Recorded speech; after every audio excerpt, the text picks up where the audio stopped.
ओम नमः शिवाय। आज हमारा शिव पुराण का 19वां दिन, जिसमें हम श्री रुद्र संहिता का 7वां अध्याय प्रारंभ करते हैं। 7वां अध्याय, विवादग्रस्त ब्रह्मा विष्णु के मध्य अग्निस्तंभ का प्रकट होना। ब्रह्मा जी कहते हैं, हे देव ऋषि, जब नारायण जल में शयन करने लगे तब शिव जी की इच्छा से विष्णु जी की नाभि से एक बहुत बड़ा कमल प्रकट हुआ। उसमें असंख्य नालदंड थे। वह पीले रंग का था और उसकी ऊंचाई भी कई योजन थी। कमल सुंदर, अद्भुत और संपूर्ण तत्वों से युक्त था। वह रमणीय और पुण्य दर्शन के योग्य था। तत्पश्चात भगवान शिव ने मुझे अपने दाहिने अंग से उत्पन्न किया। उन महेश्वर ने अपनी माया से मोहित कर नारायण देव के नाभि कमल में मुझे डाल दिया और लीला पूर्वक मुझे प्रकट किया। इस प्रकार उस कमल से पुत्र के रूप में मुझे जन्म मिला। मेरे 4 मुख लाल मस्तक पर त्रिपुंड धारण किए हुए थे।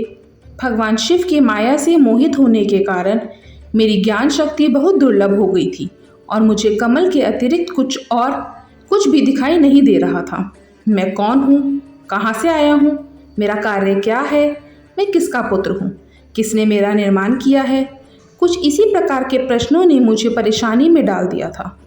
कुछ क्षण बाद मुझे बुद्धि प्राप्त हुई और मुझे लगा कि इसका पता लगाना बहुत सरल है। इस कमल का उद्गम स्थान इस जल में नीचे की ओर है और इसके नीचे मैं उस पुरुष को पा सकूंगा जिसने मुझे प्रकट किया है। यह सोचकर वह एक नाग को पकड़कर मैं 100 वर्षों तक नीचे की ओर उतरता रहा, परंतु फिर भी मैंने कमल की जड़ को नहीं पाया। इसलिए मैं पुनः ऊपर की ओर बढ़ने लगा। बहुत ऊपर जाने पर भी कमल कोश को नहीं पा सका। तब मैं और अधिक परेशान हो गया। उसी समय भगवान शिव की इच्छा से मंगलमयी आकाशवाणी प्रकट हुई। उस वाणी ने कहा, तपस्या करो। उस आकाशवाणी को सुनकर अपने पिता का दर्शन करने हेतु मैंने तपस्या करना आरंभ कर दिया और 12 वर्ष तक घोर तपस्या की। तब 4 भुजाधारी सुंदर नेत्रों से शोभित भगवान विष्णु प्रकट हुए। उन्होंने हाथों में शंख, चक्र, गदा और पद्म धारण कर रखे थे। उनका शरीर श्याम कांति से सुशोभित था। उनके मस्तक पर मुकुट विराजमान था तथा उन्होंने पीतांबर वस्त्र और बहुत से आभूषण धारण किए हुए थे। वे करोड़ों कामदेवों के समान मनोहर दिखाई दे रहे थे और सांवली व सुनहरी आभा से शोभित थे। उन्हें वहां देखकर मुझे बहुत हर्ष व आश्चर्य हुआ।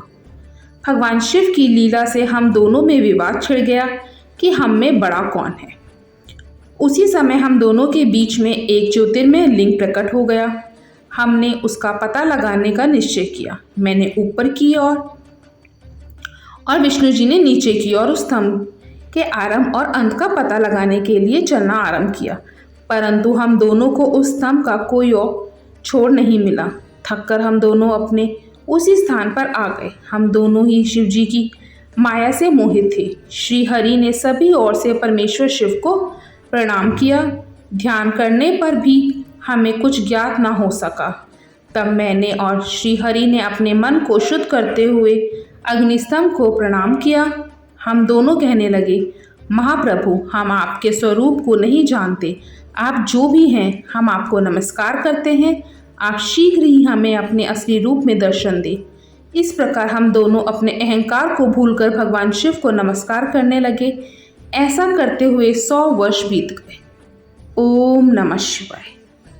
8वां अध्याय, ब्रह्मा विष्णु को भगवान शिव के दर्शन। ब्रह्मा जी बोले, मुनि श्रेष्ठ नारद, हम दोनों देवता घमंड को भूलकर निरंतर भगवान शिव का स्मरण करने लगे।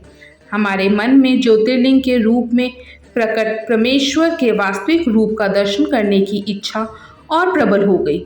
शिव शंकर गरीबों के प्रतिपालक, अहंकारियों के गर्व को चूर करने वाले तथा सबके अविनाशी प्रभु हैं।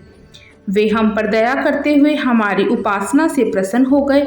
उस समय वहां उन सुरेष्ठ से ओम नाद स्पष्ट रूप से सुनाई देता था।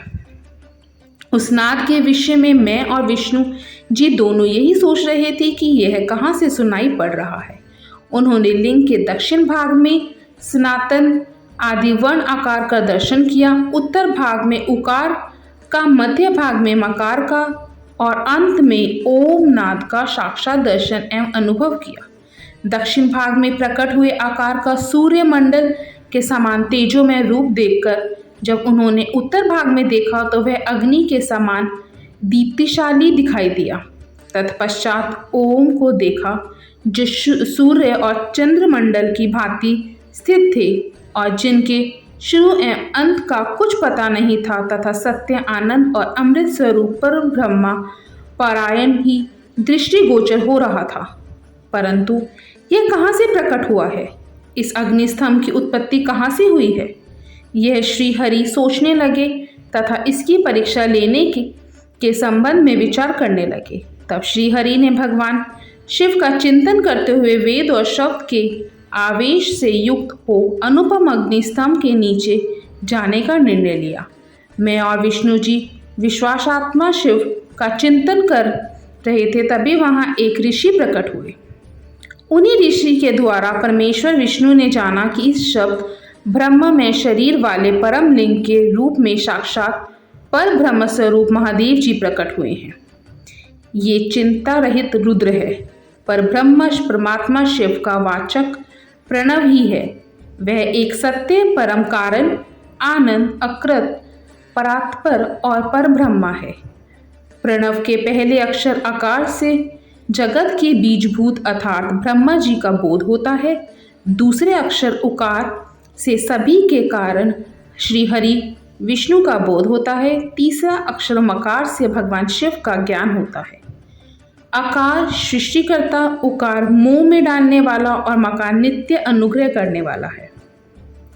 मकार अर्थात भगवान शिव, बीजी अर्थात बीज के स्वामी हैं, तो आकार अर्थात ब्रह्मा जी बीज हैं। उकार अर्थात विष्णु जी योनि हैं। महेश्वर बीजी बीज और योनि हैं। इन सभी को नाद कहा गया है। बीजी अपने बीज को अनेक रूपों में विभिन्न करते हैं। बीजी भगवान शिव के लिंग से उकार रूप योनि में स्थापित होकर चारों तरफ ऊपर की ओर बढ़ने लगा। वह दिव्य अन्न कई वर्षों तक जल में रहा। हजारों वर्ष के बाद भगवान शिव ने इस अन्न को दो भागों में विभक्त कर दिया।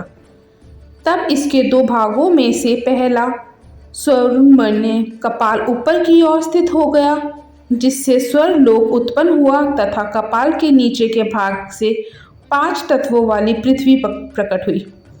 उस अन्न से चतुर्मुख ब्रह्मा उत्पन्न हुए, जो मस्तक लोकों के सृष्टा हैं। भगवान महेश्वर ही अ, उ व म त्रिविध रूपों में वर्तित हैं।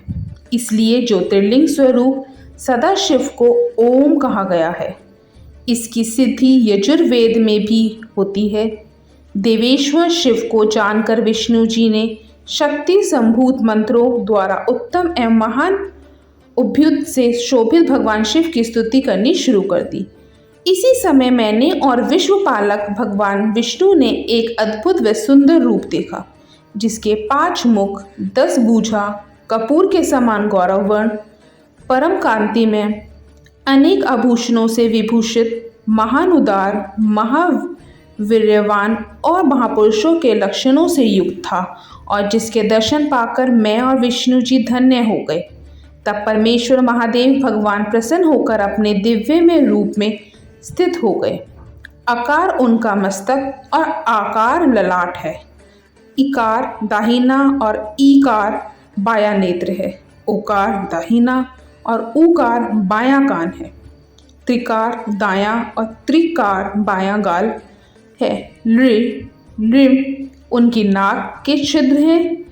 एकार और एकार दोनों होठ हैं। ओकार और औकार उनकी दोनों दंत पंक्तियां हैं। अन और अनह देवादिदेव शिव के तालु हैं। क आदि 5 अक्षर उनके दाहिने 5 हाथ हैं और च आदि बाएं 5 हाथ हैं। त और ट से शुरू 5 अक्षर उनके पैर हैं। पकार पेट, फकार दाहिना और बकार बायां प्रसव भाग है। भकार कंधा, मकार हृदय है। हकार नाभि है। य से स तक के 7 अक्षर 7 धातुओं हैं, जिनसे भगवान शिव का शरीर बना है। इस प्रकार भगवान महादेव व भगवती उमा के दर्शन कर हम दोनों कृतार्थ हो गए। हमने उनके चरणों में प्रणाम किया। तब हमें 5 कलाओं से युक्त ओंकार जनित मंत्र का साक्षात्कार हुआ। तत्पश्चात महादेव जी ओम तत्समसि महावाक्य दृष्टिगोचर हुआ, जो परम उत्तम मंत्र रूप है। इसके बाद धर्म और अर्थ का सार्थक बुद्धि स्वरूप 24 अक्षरीय गायत्री मंत्र प्रकट हुआ, जो पुरुषार्थ रूपी फल देने वाला है। तत्पश्चात मृत्युंजय मंत्र, फिर पंचाक्षर मंत्र तथा दक्षिणामूर्ति व चिंतामणि का साक्षात्कार हुआ। इन 5 मंत्रों को विष्णु भगवान ने ग्रहण कर जपना आरंभ किया।